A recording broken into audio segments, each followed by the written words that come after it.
ലോകത്തിലെ ഏറ്റവും വലിയ എണ്ണ കമ്പനി ഏതാണെന്ന ചോദ്യത്തിന് ഒരേ ഒരു ഉത്തരമേ ഉള്ളൂ. സൗദി അറേബ്യ എന്ന രാജ്യത്തിന്റെ തന്നെ അഭിമാനമായ സൗദി അരാംകോ എന്ന കമ്പനിയാണ് ഈ ചോദ്യത്തിന് ഉത്തരമായി പറയാൻ കഴിയുക.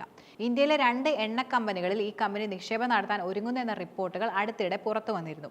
ഇത്തരത്തിലൊരു ഗ്ലോബൽ പ്ലെയർ ഇന്ത്യയിലേക്ക് ചുവടുവെക്കുമ്പോൾ മുകേഷ് അംബാനിയുടെ റിലയൻസ് ഇൻഡസ്ട്രീസ് അടക്കം ജാഗ്രത പുലർത്തുന്ന സാഹചര്യമാണ് ശരിക്കും രൂപപ്പെടുന്നത്.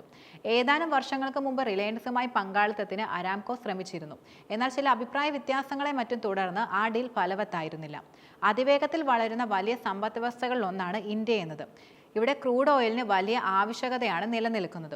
മാത്രമല്ല, ഇത്തരത്തിൽ ക്രൂഡ് ഓയിലിന് വിപണി സ്ഥിരതയുള്ള ഒരു വിപണിയിൽ നിക്ഷേപങ്ങൾ നടത്തുകയെന്ന സ്ട്രാറ്റജിക് നീക്കത്തിനാണ് അരാംകോ ഒരുങ്ങുന്നതെന്നാണ് പൊതുവെ വീക്ഷിക്കപ്പെടുന്നത്.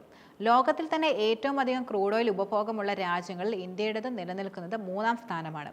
ഹരിതോർജ്ജ സാധ്യതകളിലേക്ക് പടിഞ്ഞാറൻ രാജ്യങ്ങൾ കൂടുതൽ ശ്രദ്ധ കേന്ദ്രീകരിക്കുന്നതിനാൽ അവിടുത്തെ ക്രൂഡ് ഓയിൽ പ്രോസസ്സിംഗ് ശേഷി കുറഞ്ഞു വരുന്ന സാഹചര്യവും നിലനിൽക്കുന്നുണ്ട്.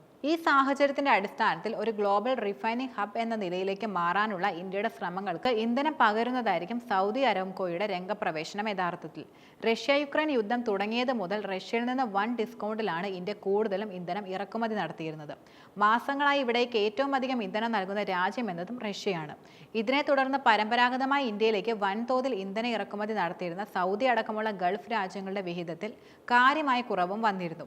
നിലവിൽ ഭാരത് പെട്രോളിയം കോർപ്പറേഷൻ ആന്ധ്രാപ്രദേശിൽ തുടങ്ങാനിരിക്കുന്ന റിഫൈനിലും oil and natural gas corporation ഗുജറാത്തിൽ ആരംഭിക്കുന്ന റിഫൈനിലും നിക്ഷേപം നടത്താനാണ് സൗദി അരാംകോ കൂടുതലും ഒരുങ്ങുന്നത്. നിലവിൽ ഭാരത് പെട്രോളിയം കോർപ്പറേഷൻ ആന്ധ്രാപ്രദേശിൽ തുടങ്ങാനിരിക്കുന്ന റിഫൈനറിയിലും oil and natural gas corporation ഗുജറാത്തിൽ ആരംഭിക്കുന്ന റിഫൈനറിലും നിക്ഷേപം നടത്താനാണ് സൗദി അരാംകോ കൂടുതലും ഒരുങ്ങുന്നത്.